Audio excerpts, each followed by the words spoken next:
कोई भी आज बच्चा है, कॉलेज से निकला है तो पहली कंपनी में आया, फिर दूसरी कंपनी, तीसरी company, right? Yeah, I heard story of how Bajaj Finance developed their business. So when every company was into bigger loan size, Bajaj Finance created their space और उन्होंने छोटे छोटे लोन से शुरू किया. Okay. So similarly, we are also there to help into the careers, because my objective of leaving the job and starting my own journey was not only to make money. People constantly say कि unemployment है, job नहीं मिल रही. I was not into the recruitment directly, जो मैं काम करता हूँ, ये जो business कर रहा हूँ, when I was not there into this, then I was also thinking कि यार jobs कहाँ हैं? And mainly the problem is of the expectations level. Companies expectation are suppose here, and graduate if it is there, उसके expectation यहाँ पे उससे ज्यादा है कि मेरे को सैलरी इतना मिलना चाहिए. So generally people go with the degrees. अगर स्किल गैप है तो I think that is a comment on our education system. It is easy to comment on education system because हर कोई एजुकेशन सिस्टम को कसूरवार ठहरा देते हैं. It is easy to say government खराब है, सिस्टम खराब है, बट हमारी रिस्पॉन्सिबिलिटी क्या है as a individual, as a student, as a parent. आज आप देखो कोई भी आप डिग्री लो, उसमें पासिंग परसेंटेज क्या है? 40%. Even if you score 45%, 40% you are pass. मैं कॉलेज जाता नहीं हूँ, मैं सिर्फ एग्जाम देने जा रहा हूँ कॉलेज में, और मैं अगर नंबर 50-60% ले आया हूँ और मैं एक्सपेक्ट कर रहा हूँ कि मुझे एक अच्छा जॉब मिलना चाहिए, degrees will not give you job. 80% of businesses fail in the first 4 year of expansion. Right? What is the most common mistakes you see people making? अगर आप देखो तो सबसे बड़ा प्रॉब्लम जो है वो पैसे का. That is why people generally, जिसके पास आइडियाज होते हैं वो वेंचर कैपिटलिस्ट के पास चला जाता है. What I would say is कि देयर आर 5 P's. आपका पैसा, आपका प्रोडक्ट, पीपल, आपका प्रोसेस या आपका प्रमोशन. ये 5 P में कहीं ना कहीं गड़बड़ होगी. We are traditionally from Gujarat, तो उसके अंदर एक कहावत है कि धंधा ने 1000 दिवस जो है. True, very true. So you have to give 3 years. तो अगर आपका 3 साल का प्लान ही नहीं है सस्टेन करने का, तो आप घुसो ही मत. आप फेल ही होने वाले हो. आपका पैसा कम पड़ जाएगा, आप कितने भी लेके आए हो.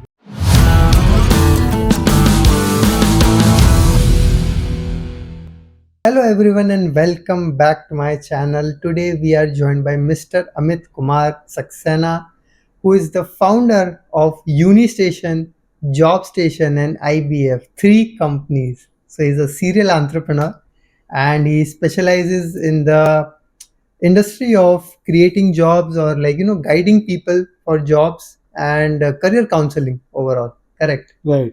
Hello Amit ji, how are you? Yeah, I'm good, Dhruven. So it is a pleasure to have you here, and being my client as well as a very good friend of my dad, I will be enjoying this conversation. आज काफी कुछ जानूंगा HR के बारे में. Sure. And ever since I was in college, or even after I graduated and I was in consulting, तो सारे domains को मैंने एक्सप्लोर किया था, marketing, finance, HR. But HR is something that I always find very interesting for multiple reasons. तो आज उसी को जानना चाहूँगा. But before diving into the subject, थोड़ा आपके बारे में जानेंगे. And 3 companies, this is just amazing, I would say, right? तो आपके एक्सपीरियंस और जो जर्नी रही है आपकी 22 years, उसके बारे में थोड़ा जानेंगे. Yeah, sure, Dhruven. So first of all, thanks for inviting me. And 3 companies तो ऐसा कभी सोचा नहीं था, because if I just give you a snapshot of my background, so I come from a family who has worked always into government jobs. Okay. So basically I am from the Kayastha family, और हमारे कायस्थ में एक कहावत है Okay. कि कायस्थ का बच्चा या तो पढ़ा भला या मरा भला. मतलब आपको पढ़ना ही है, Okay. नहीं तो शादी नहीं होगी. Okay. So what ever you do in your life, भले आप कितने भी पैसा कमाओ, आपके फैमिली के पास कितना ही पैसा हो, लेकिन अगर पढ़ाई में अगर आपका बच्चा कुछ अच्छा नहीं कर रहा, अगर अच्छी जॉब नहीं कर रहा, तो फिर उसकी शादी नहीं होती. Okay. तो हमारी कम्युनिटी में ऐसा है. So I was also born in to that area where बचपन से हमको यही सिखाया गया कि पढ़ोगे लिखोगे तो अच्छी नौकरी मिलेगी. तो हमारे खानदान में कभी भी किसी ने बिजनेस नहीं किया. Okay. And that's how we have been brought up कि आपको पढ़ाई करनी है, उसके ऊपर ही फोकस करना है. So that's how I started my career. I did my because my schooling was from Mehsana. Okay. It is a small town near Ahmedabad. Yeah. So from there I did my schooling, and after that I did my engineering, and after engineering I did my MBA. So there was no looking back. Job ही सोचना था, business तो दूर दूर तक कहीं ख्याल में था नहीं. And I started with jobs into, और जैसा कि होता है एक फ्रेशर एमबीए जो है वो मल्टीपल ऑप्शंस आप अपनी लाइफ में एक्सप्लोर करते हो. So I worked into FMCG companies, I worked into media firm, then Okay. into education, and then into recruitment. So my major experience was into education and recruitment. और Okay. क्योंकि फिर मैंने 15 साल जो job की वो इसी फील्ड में ज़्यादातर की, my 90% of my experience was into education and recruitment.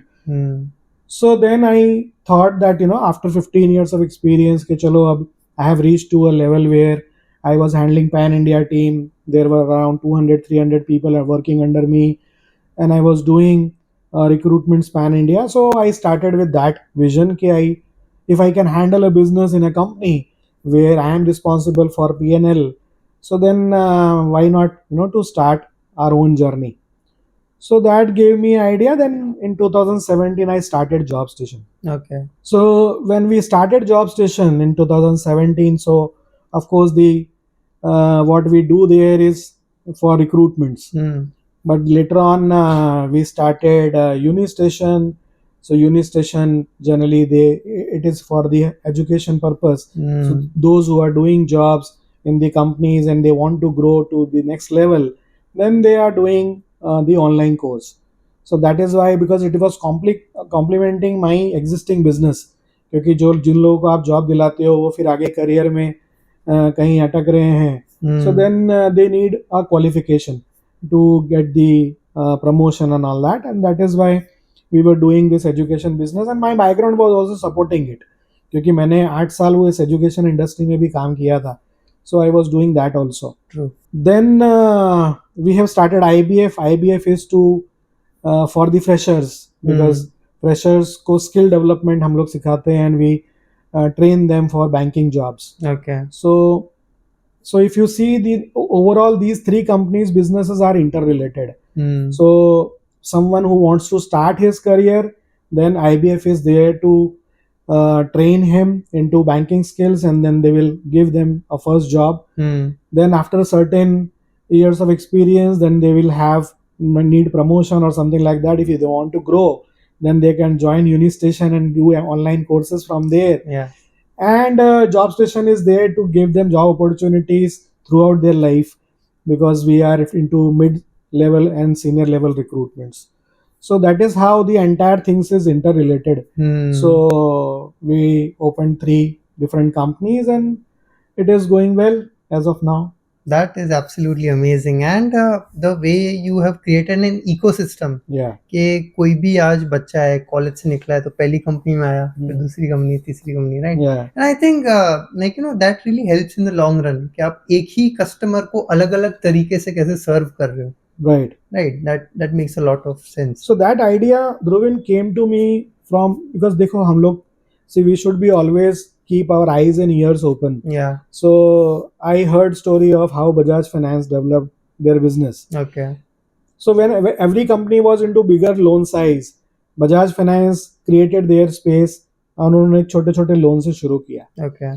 And today we all know where Bajaj Finance is. True. So because generally एक इंसान अपनी जर्नी में 6-7 लोन लेता है. So entry level पे उन्होंने customer base create किया, and from there they have the customer base was already there. So अलग अलग levels पे उनके अलग अलग serve कर सकते थे वो loans उनको.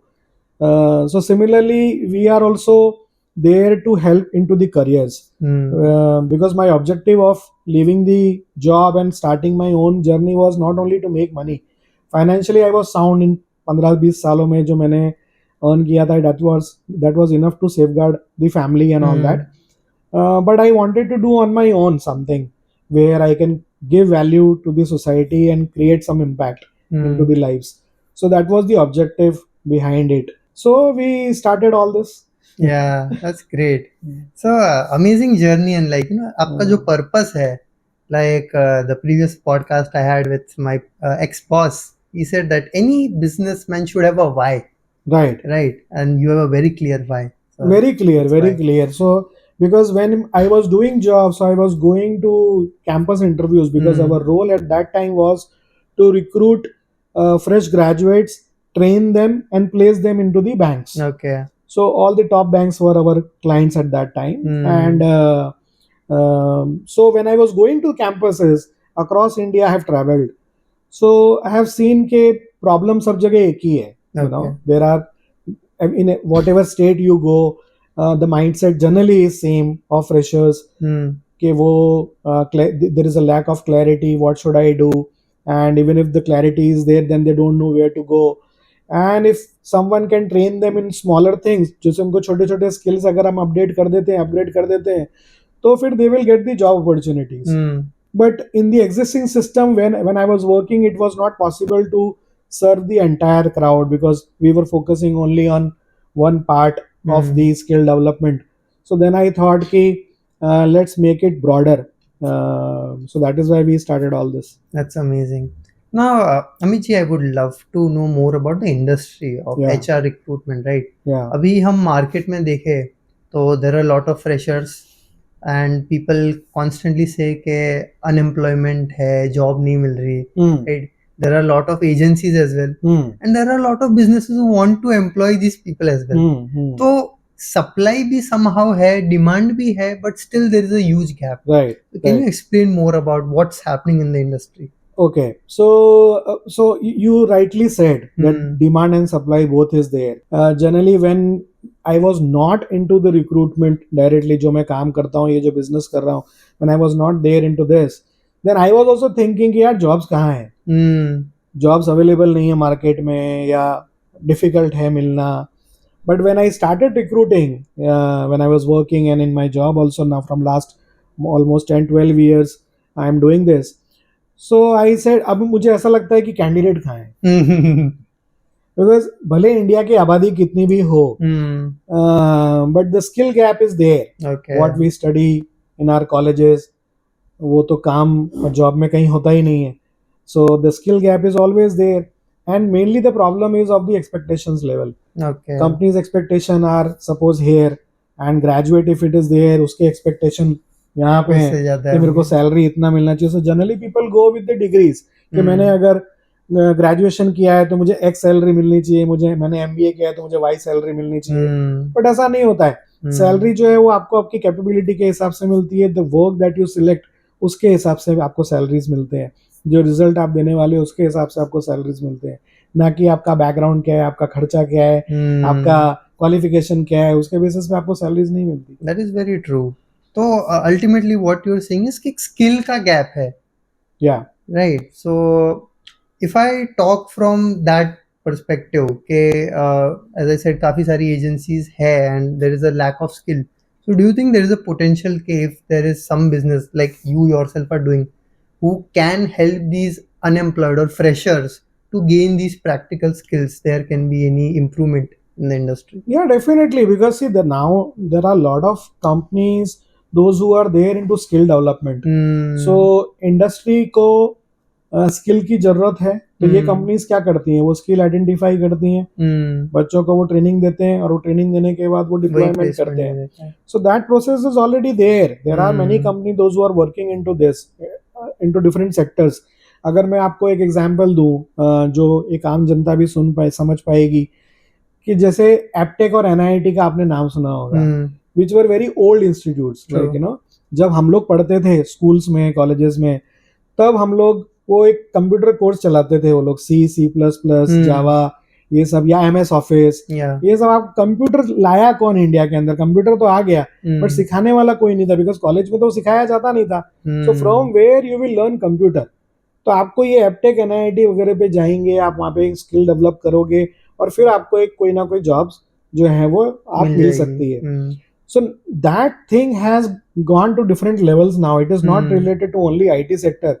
It is related to other sectors as well कि जहाँ पे टेक्निकल स्किल्स चाहिए या पे जहाँ पे और एरियाज में आपको करियर बनाना है but you don't know how to make my career into that field वो फील्ड को पहले पढ़ना तो पड़ेगा उसको समझना तो पड़ेगा कोर्स में तो वो सब बातें आती नहीं है अभी तो एनवायरनमेंट बहुत ज़्यादा चेंज हो गया है टेक्नोलॉजी कहाँ से कहाँ चली गई है तो पिछले 5 साल में जो चेंजेस आए हैं तो अब वैसे भी जब हम लोग पढ़ते थे तो ऐसा बोलते थे कि जो हम पढ़ते हैं वो 10 साल पुराना है अभी तो मुझे लग रहा है पता नहीं हमको क्या कौन बोलना से चाहिए टाइप उसको का कि पढ़ा कौन से सदी में हम लोग हैं, या वेदर इट इज रिलेवेंट और नॉट. एंड वेरी ट्रू के अगर स्किल गैप है तो I think that is a comment on our education system कि Yeah. अगर कोई कॉलेज में से पढ़ के निकल रहा है they should be ready to be able to work somewhere but still अगर कोई कंपनी में उसको जाके ये स्किल सीखना पड़ रहा है देन ही इज एम्प्लॉयबल तो I think that is a comment on our education system it is easy to comment on education system because हर कोई एजुकेशन सिस्टम को कसूरवार ठहरा देते हैं. It is easy to say government खराब है, सिस्टम खराब है, बट हमारी रिस्पॉन्सिबिलिटी क्या है as a individual, as a student, as a parent? What is my responsibility? Am I not doing cheating with my career? हम भी तो ये चाहते हैं कि हमको कोई एक आसानी से डिग्री मिल जाए, या मेरे आज आप देखो कोई भी आप डिग्री लो उसमें पासिंग परसेंटेज क्या है? 40%. Okay Even if you score 45%, 40% you are pass. Now you tell me, suppose कोई डॉक्टर है, डॉक्टर ने अगर 40% से पास हुआ है MBBS, क्या आप जाओगे उसके पास इलाज कराने के लिए? नहीं Because he don't know more than half of the things. या So if our children are also scoring that, and then we are expecting कि फिर मेरे को जॉब मिलनी चाहिए, मैं कॉलेज जाता नहीं हूँ, मैं सिर्फ एग्जाम देने जा रहा हूँ कॉलेज में, और मैं अगर नंबर 50-60% ले आया हूँ कैसे भी करके, और मैं एक्सपेक्ट कर रहा हूँ कि मुझे एक अच्छा जॉब मिलना चाहिए, degrees will not give you job. Degree एक लाइसेंस है. इट्स लाइक मैं जनरली एक आम भाषा में ऐसा एग्जांपल देता हूँ कि आपको ड्राइविंग लाइसेंस तो मिल गया. When I got the driving licence, मेरे पास 4 व्हीलर का लाइसेंस था, लेकिन मेरे को 4 व्हीलर चलाना आता नहीं था. Okay but I was having the 4 wheeler licence at that time. ऐसे लाइसेंस का क्या फायदा है कि आपके पास वो स्किल ही नहीं है. So if you are a BCom, if you are a MBA और whatever it is, but you don't know the subject, then what is the fun? True So when I ask people in the interview, okay, why you have taken HR as a specialization, generally people say कि marketing मुझे करना नहीं था, finance मुझे समझ में नहीं आता, तो मैंने HR ले लिया. So see how you are doing, you are not choosing it. yeah जो बचा है वो ले लिया लिया कि भाई वो दो तो मुझे कर नहीं पा रहा तो मैं ये ले लेता हूँ, लेकिन इसके साथ मुझे कोई प्यार नहीं है. So when I don't know why I have chosen this specialization, so then how I am thinking that I will be making my career into it. So that why is important for me to start a business, then don't you think that why is important to take education very qualification very also? true that is very necessary So that why is not there. एक अच्छी job के लिए हम कोई भी qualification ले लेते हैं कि चलो पहले ग्रेजुएशन कर लो, फिर मास्टर्स कर लो, आंख बंद करके करते जा रहे हैं और फिर बाद में जॉब ढूंढ रहे हैं. So that why is important कि why we are choosing this subject, why you are choosing this college. True तो वो आप आंसर अगर ऑनेस्टली दे देंगे तो आपके आधे प्रॉब्लम तो वैसे ही सॉल्व हो जाएंगे. क्योंकि अगर मुझे खुद से इंटरेस्ट है and if I am pursuing that makes a lot of difference. you have to develop the interest. चलिए अगर आपको मार्केटिंग पसंद नहीं था या फाइनेंस पसंद नहीं था, आपने HR चलो ले लिया, कोई बात नहीं, but now at least find the purpose. It's like मेरी अरेंज मैरिज हो गई है अगर मान लीजिए, तो अब उसी के अंदर प्यार ढूंढना है ना आपको. अभी आप इधर उधर नहीं देखते रहोगे. So you have to find the purpose in the things which you are doing right now. तो अगर आपने HR फाइनली लिया है तो आप उसके अंदर फिर पर्पस ढूंढिए कि मेरे को ये करके आगे क्या करना है. बट जस्ट डूइंग इट, फिर आप वही कहानियां हो जाती हैं कि फिर वो लोग कंपेयर करने लगते हैं कि इनका काम तो रंगोली बनाना है, ये करना है, वो करना है. But no, I think HR is the most critical job. No, very true. Even I had this perception, and even in the company I used to work, we used to make such comments. But if you truly understand, HR plays a very important role. See, you can bring machines. You know, machines को आप switch button दबाएंगे चलेगा.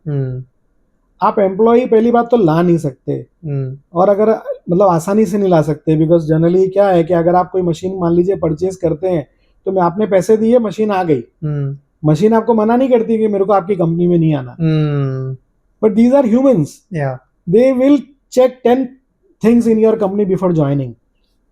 तो HR का काम जो है वो ज्यादा क्रिटिकल है, because suppose a sales person is going to sell a product, तो प्रोडक्ट विल नॉट से कि I will not go to this man's house. वो तो आपको आपने सामने वाले को कन्विंस कर दिया, यानी वो जाएगा ही जाएगा. But here even if you convince a candidate, the candidate will look 100 things in the company. True. So HR job is most critical. Then फिर वो आने के बाद फिर उसको वो एनवायरनमेंट भी देना है, वो कल्चर Hmm. भी देना है, वो कंप्लायंस भी देखना है, वो ट्रेनिंग भी देखना है. So a lot of things depend upon the HR. HR can make or break the organization, I would say. Yeah, very true. And मतलब definitely in the bigger organization, SMEs में तो mainly the business owner themselves Yeah. are the HR. Because see that in mid-size companies, HR is the spokesperson of the company.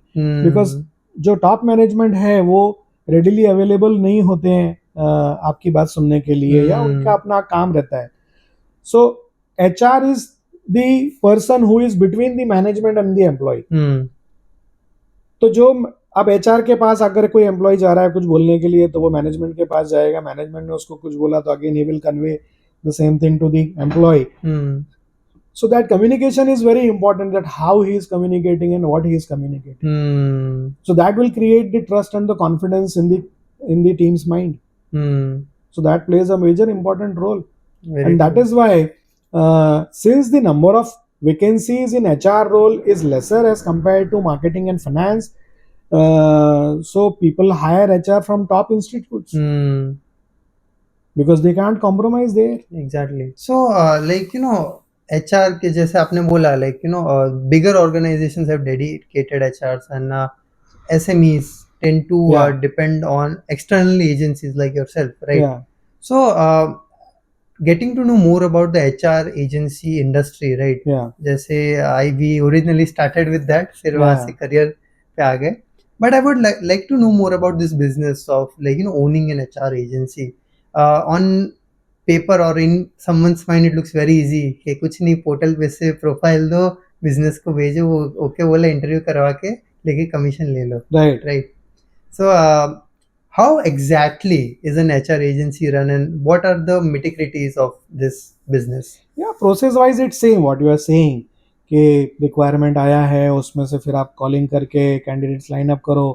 तो job की तो हर किसी को ज़रूरत है, तो वो जॉब के लिए आप उसको फ़ोन करके बोलोगे कि जॉब अवेलेबल है तो वो चला ही जाएगा. But it look simple, but इतना है नहीं. Of course I always believe कि कोई भी बिजनेस इतना इजी नहीं होता, हर बिजनेस के अपने चैलेंजेस होते हैं. True. And generally HR consultancy एक ऐसा बिजनेस है which lot of people are there who can start with very small investment also. आपको ऐसा लगता है कि मैं एक छोटा सा इन्वेस्टमेंट कर दूंगा, मुझे बहुत बड़ा ऑफिस की जरूरत नहीं है, 4-5 रिक्रूटर मैंने रख लिए अपने ऑफिस में, घर से पे भी रख लिए मैंने, तो कॉलिंग पे ही सब काम होना है, तो वैसे मैं चला लूंगा. But yes, people are working like that also. But when you want to grow तो वो तो किसी भी बिजनेस में हम कर सकते हैं. इवन लॉट ऑफ अगर आप फूड का बिजनेस कर रहे हो तो भी आप घर से कर सकते हो. आजकल तो सब कुछ ऑनलाइन हो रहा है, तो any business can be done from home. So that's fine. But इसके अपने कंस्ट्रेंट्स हैं, और इसमें ग्रोथ भी ये इंसान के ऊपर ही डिपेंड करता है कि वो कितना बड़ा कंपनी उसको बना सकता है. छोटे से छोटा आप बना लो, बड़े से बड़ा बना लो. Challenges are there. Scalability is the challenge, because you have to, जब आपको टीम बड़ी करनी होती है तब आपको चैलेंज आता है. रिक्वायरमेंट आपको अगर कंटिन्यूसली कंपनी से नहीं मिल रहे तो आपको चैलेंज आता है. So a lot of things are there, but at the same time it is exciting to do. So Amit ji, like, talking about the trends part, in HR consultancy recently I came across this AI which can entirely automate the process of hiring से लेके interview तक. Yeah. You just put in your requirements, it will, like, go on different portals, it will message these potential candidates, and it will also take a AI based interview, and, like, it will give you the final shortlisted candidates and you can talk. Right. So how do you see the role of AI? It is supposed to replace the HR consultancies. So see, before talking about AI, हमने AI को एक तो बहुत बड़ा हवा बनाया है, हालांकि है भी, इतना भी छोटा हुआ नहीं है वो. It's a big thing. But any technology, why people are developing any technology? आप एक चीज मान के चलो कि टेक्नोलॉजी हम डेवलप कर रहे हैं to reduce the cost and to ease the process. True. और अगर आप कॉस्ट रिड्यूस नहीं कर रहे, so people will not buy it. आप कोई भी टेक्नोलॉजी ले आओ, आप कंपनी के पास जाएंगे उसको जब सेल करने के लिए, तो कंपनी विल आस्क कि ठीक है मेरा काम तो ईज हो रहा है, बट मेरा कॉस्ट रिड्यूस हो रहा है कि नहीं हो रहा है. So if my cost is not getting reduce, then I will not buy it. Okay. So then AI भी जो है वो जाके, वो क्या टूल है, वो टूल यही है कि आप थोड़ा मैन पावर कम कर लो. बिकॉज ऑफ दिस टेक्नोलॉजी जो काम आपका 8 घंटे में हो रहा है वो आप 2 घंटे में कर सकते हैं. तो 2 घंटे के बाद आप कोई एम्प्लॉय को छुट्टी तो देंगे नहीं कि चलो आप 2 घंटे बाद चले जाओ, लेकिन आपको जहाँ 10 लोगों की जरूरत है वही काम आप 3 लोगों से करवा सकते हो. So that is so technology definitely will replace humans. Correct. So now coming to the point that how it has affected HR recruitment. So entry level positions जो होते हैं, जैसे हम लोग fresher recruitment पहले करते थे, so if you see HR managers go to the colleges, they go to campuses for hiring. तो वो पूरे country में उनको travel करना है, उनको physically जाके interviews लेने हैं और फिर जाके वो selection करेंगे and वो process पूरा करते हैं. So it takes a lot of time and cost both. But now with the help of technology everything can happen online. True. मुझे कैंपस फिजिकली जाने की जरूरत नहीं है. I can do interviews online. Correct. So fresher hiring में या entry level positions में वो काफी कुछ मिनिमाइज हो गया है, कॉस्ट मिनिमाइज हो गया है और प्रोसेसेस जो है वो फास्ट हो गए हैं, फिजिकली ट्रैवल करने की जरूरत नहीं है. But when it comes to mid level and senior level position the process is almost same. उसमें बहुत ज्यादा अभी तक फर्क नहीं आया because there people want to meet face to face. Very true. तो उसमें एक अलग वाइब होता है. People will see your company, people will see your culture when they are visiting the office, then it's a different kind of vibe. तो वो experience की बात है. सो what you are saying is right for entry level jobs, junior level position पे जहाँ मैं बोलूँगा कि any recruitments where the salary is somewhere around below 4 lakh 5 lakhs, तो उसमें ये सब आप कर सकते हो ऑनलाइन की मदद से. But when it comes to more than that तो फिर फेस टू फेस इंटरव्यू या ट्रेडिशनल वे ही अभी तक चल रहा है ना. I think that makes a lot more sense कि if you are investing that much associate or a candidate, so you would want them to meet personally. Definitely.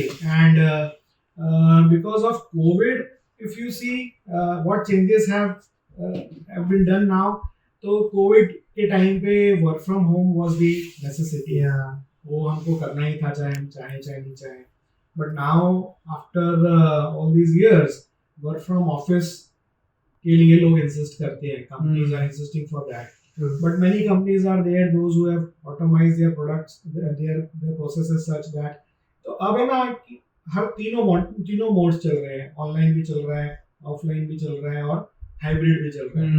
But I see hybrid as the future. Okay. अब वो जरूरत नहीं है कि से for example मेरे पास 100 employee हैं तो मुझे 100 जनों का सिटिंग कैपेसिटी बनाना है. It's not compulsion. आप 50 का सिटिंग कैपेसिटी बना दो, 3 दिन 50 का बुलाओ, 3 दिन 50 का बुलाओ. So that way you can safeguard के मून लाइटिंग नहीं हो रही. 3 दिन अगर आ रहा है तो कम से कम डबल जॉब्स नहीं कर रहा वो. And then you are also mixing with the candidate. He is experiencing your culture. He is valuing your processes and staff and everything. क्योंकि staff के साथ दोस्ती होना ही बहुत जरूरी है ऑनलाइन में आपके साथ. So your colleagues and all that is also very important. So hybrid is the future. तो अमित जी आपने एक चीज मेंशन की है कि employees getting to know the culture of an organization. If I talk from a business owner's perspective, a lot of people are not aware about कि culture होता क्या है. राइट. कल्चर बनाए कैसे.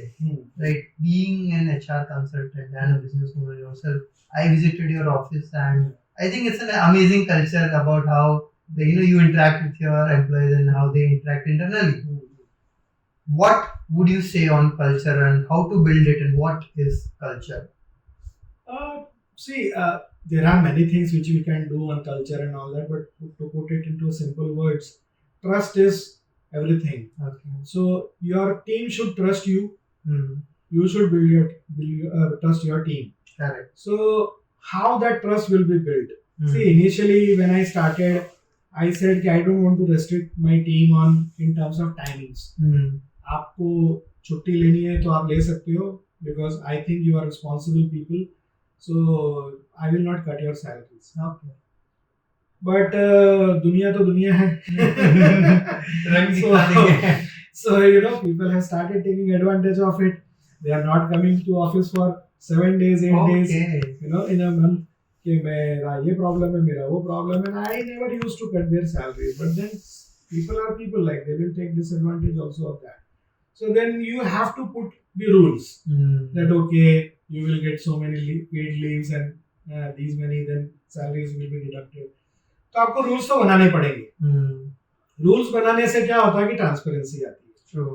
So sometimes people will be genuine. So कि नहीं मैंने तो काम जब अगर कर दिया है, so why my salary should be cut? Correct. So we have a culture in our organization that if you are doing your work 100%, like अगर आपने अपने targets 100% कर दिए, so even if you work for 15 days in a month, we will not cut your salary. Okay. Because at the end we are more bothered about the results. So अगर मान लीजिए किसी के घर में कुछ परेशानी है, some medical emergency है, and if someone is working from home, या अगर वो बाकी के 27 दिन काम करके या 25 दिन काम करके भी अपना काम कर देता है महीने का, so then why we should penalize that candidate? तो हमको उस एम्प्लॉय को फुल सैलरी देना ही चाहिए. So we never cut salaries if they are achieving the targets. So only if they are taking more than required leaves, जो हमारे HR के normally हर company में टर्म्स होते हैं, then only we do that. More than that, we give them incentives on their performances, which generally every organization have. And timings are, we stick to our timings. Like whatever job timings are there, like 10 to 7, तो 7 to 7, फिर 7 निकल जाना है. फिर ये नहीं कि वो 8 बज रहे हैं ऑफिस में उसको. And then Sundays अगर holiday है तो फिर holiday. No phone calls also. Okay. So we appreciate their personal time.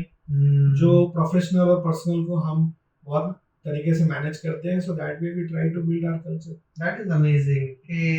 Like I completely agree on the part जिससे आपने बोला कि if someone is able to deliver the X output जो expected है, then there is no point of cutting their salary even if they are not coming. Right. And especially the work hours part के अगर time हो गया है तो चले जाना है. There is a lot of toxicity around that. Yeah. In some organizations they expect कि भले 6 बज गए but people tend to stay longer, right?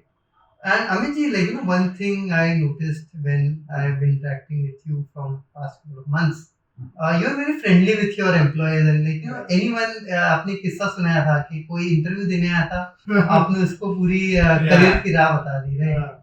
So I'm looking to get some wisdom out of that.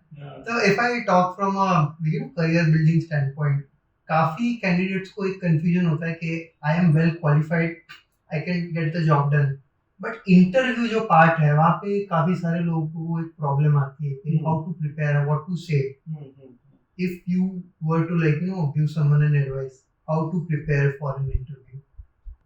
See, basic framework of interview is same. Like आप interview को पहली बात again हम बहुत ज्यादा उसको बड़ा नहीं बनाए. इंटरव्यू का अगर आप मीटिंग समझ लो कि एक दो जनों के बीच में एक मीटिंग है, तो वो मीटिंग का मुद्दा क्या है, क्यों मीटिंग कर रहे हैं, कि आपको ये काम करना है और उस काम के लिए मुझे कितनी सैलरी मिलेगी. So whether I am capable to do that work. तो आपको पहली बात क्लैरिटी होनी चाहिए. So generally हम इंटरव्यूज में जाते हैं तो we should work on, first of all you need to explore yourself. What are my strengths and weaknesses? मेरा जो पैशन है वो क्या है, मेरा जो इंटरेस्ट है वो कौन से एरिया में है. सो एक्सप्लोर योरसेल्फ. हम अपने आप को एक्सप्लोर करते नहीं है. हम एक अच्छी जॉब ढूंढते हैं, बट अच्छी जॉब का कोई डेफिनेशन नहीं है. Every job is good, every job is bad. It entirely depends upon you. So then we have to work on the industry कि हम जिस इंडस्ट्री में जा रहे हैं, जिस कंपनी में जा रहे हैं उसका इंटरव्यू देने के लिए. So we should explore more information about that. So awareness is very much required. That how much we know about the industry, how much we know about the company, how much we know about ourselves, how much we know about the role that we are going to do. Interview में जाके you cannot be blank that I don't know about the role.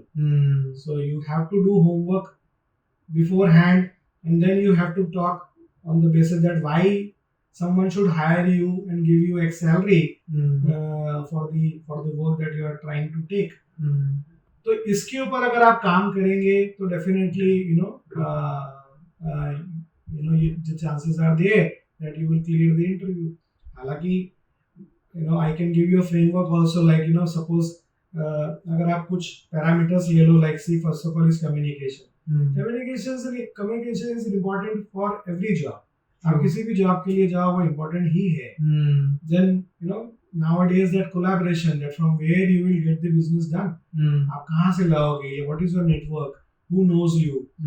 And then what is your, do you have the critical thinking, Hmm. वो भी एक important parameter. What is your passion about the role for which you are applying, and discipline. Hmm. Lastly, the commitment level. Hmm. See, today the biggest problem is stability. Very true. See, companies are not hiring you on the basis of the skills that you have. Skills तो देखो company आपको थोड़ा बहुत सिखाएगा. Company जिस काम के लिए आपको ले रही है वो तो काम आपको सिखाती ही है. बट जो वो नहीं सिखा सकते वो आपको सॉफ्ट स्किल नहीं सिखा सकते. करेक्ट. कि how to talk, how what should be your thought process, वो सब आपको कोई सिखाएगा नहीं, वो तो आपका खुद का है. So your commitment level is very important. So generally interviewer checks in the interview कि मैं इसके ऊपर अगर टाइम डालूंगा, इसको चलो मैं सिखाता भी हूँ, तो ये टिकेगा कितने दिन कंपनी के अंदर. So whether my investment of time and money will go in vain or it will give me some results.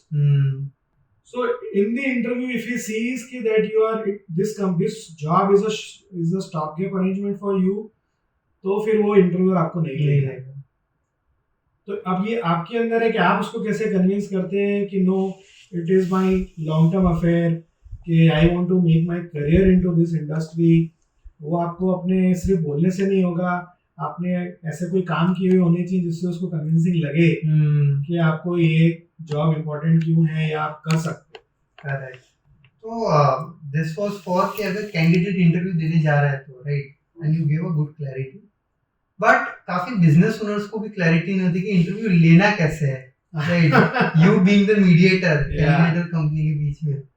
And very honestly, even the first ever interview I took, even though I don't feel I'm very qualified to take someone's interview, I was very blank कि यार क्या पूछूं अब मैं, right. If you can give some tips कि as a business owner how should I take an interview? See, taking an interview depends upon for what role you are taking है. तो पहले तो आप खुद होमवर्क करो कि आपको कौन कौन से स्किल्स की जरूरत है.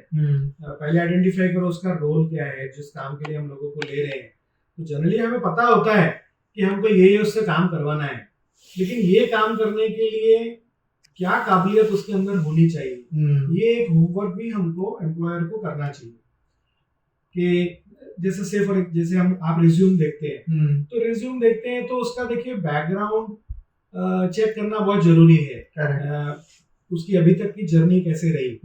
से फॉर एग्जांपल वो अगर इंटरव्यू देने कोई आया है तो 25 साल में आपको देने आया है, 24-25 years old person, 25 साल में उसने क्या काम किया है अभी तक. वो जर्नी आपके लिए बहुत इंपॉर्टेंट है to know what he was working. क्योंकि जो आप काम आप उसको देने वाले हो वो कितनी लगन से करेगा, वो उसका पास्ट ही बता पाएगा आपको कि when he was doing any kind of work. Suppose जब पढ़ाई करना था तो पढ़ाई उसका काम था, या वो जॉब कर रहा था लास्ट टाइम तो वो जॉब में कितना उसका अचीवमेंट है, उसका क्या परफॉर्मेंस रहा. वो आपको उसमें थोड़ा डीप में जाना पड़ेगा कि आप डिटेल में जाइए कि वो काम वो उसका परफॉर्मेंस था कि नहीं था. So generally I look for any kind of achievement. Okay. आप किसी के अंदर फायर है कि नहीं हो आप कैसे देखोगे, whether the hunger is there और नॉट. तो हंगर कहीं तो उसने दिखाई होनी चाहिए कि मैंने ये अचीव किया है, मैंने ये जीता है. And Amit ji, like now I want to know more you as an entrepreneur, owning 3 companies. But before that मेरा बस एक थोड़ा ऑफ द लाइन सवाल है. स्टार्टिंग में हमारा थोड़ा डिस्कशन हुआ था in terms of people doing MBA to upskill themselves, right. तो अभी काफी ऐसे कंट्रोवर्शियल टॉक चल रही है that people are like avoiding MBA कि क्यों करना है, राइट. तो what's your opinion on this? अच्छा, आप एक चीज कॉमन ऑब्जर्व करना है इसमें, जो ये एडवाइस कर रहा है कि क्यों करना है, उसका बैकग्राउंड क्या है. Okay. You will always see जो ये एडवाइस करना है कि क्यों करना है, they all are from good institutes. Okay. They यानी अगर उन्होंने ग्रेजुएशन किया है तो वो IIT IIM बैकग्राउंड है. तो जो IIT IIM बैकग्राउंड है या टॉप इंस्टीट्यूट से पढ़ा हुआ है, तो वो अगर वो इंस्टीट्यूट्स में नहीं भी गया होता तो भी वो जिंदगी में कुछ ना कुछ तो कर ही लेता. करेक्ट. क्योंकि सिर्फ 3 साल ने या 4 साल की एजुकेशन ने जो IIT IIM में दिया है, उससे वो चेंज नहीं हुआ है. उसके अंदर वो जो बिजनेस कर रहा है आज या जो वो कमा रहा है वो उसके कारण नहीं कर रहा. वो शुरुआत से ही उसकी अपब्रिंगिंग ऐसी थी. He was already a scholar. लाखों के बीच में से एंट्रेंस एग्जाम क्लियर करके वो उन कॉलेजेस में गया है। वो नहीं भी उन कॉलेजेस में जाता तो कुछ ना कुछ तो कर ही लेता। करेक्ट।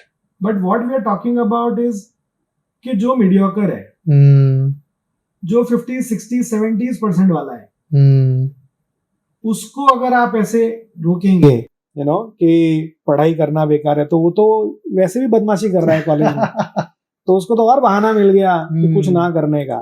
देखो पढ़ाई क्या है, पढ़ाई से हम एक्चुअली कंफ्यूज हो रहे हैं, but I generally see is कि वो मेरा एक काम है उस समय का। जब मैं स्टूडेंट हूँ, जब मेरी स्टूडेंट लाइफ है, तो मैं 8 घंटे क्या करता हूँ, तो मैं या तो स्कूल जा रहा हूँ या मैं खेल रहा हूँ। मेरा एक्टिव लाइफ जो है वो क्या है, तो उसमें कहीं ना कहीं मैंने एक्सेल किया है या नहीं किया है। चाहे मैं पढ़ाई कर रहा था, चाहे मैं स्पोर्ट्स खेल रहा था, तो उसमें मैं क्या कर रहा था, हाउ आई वाज।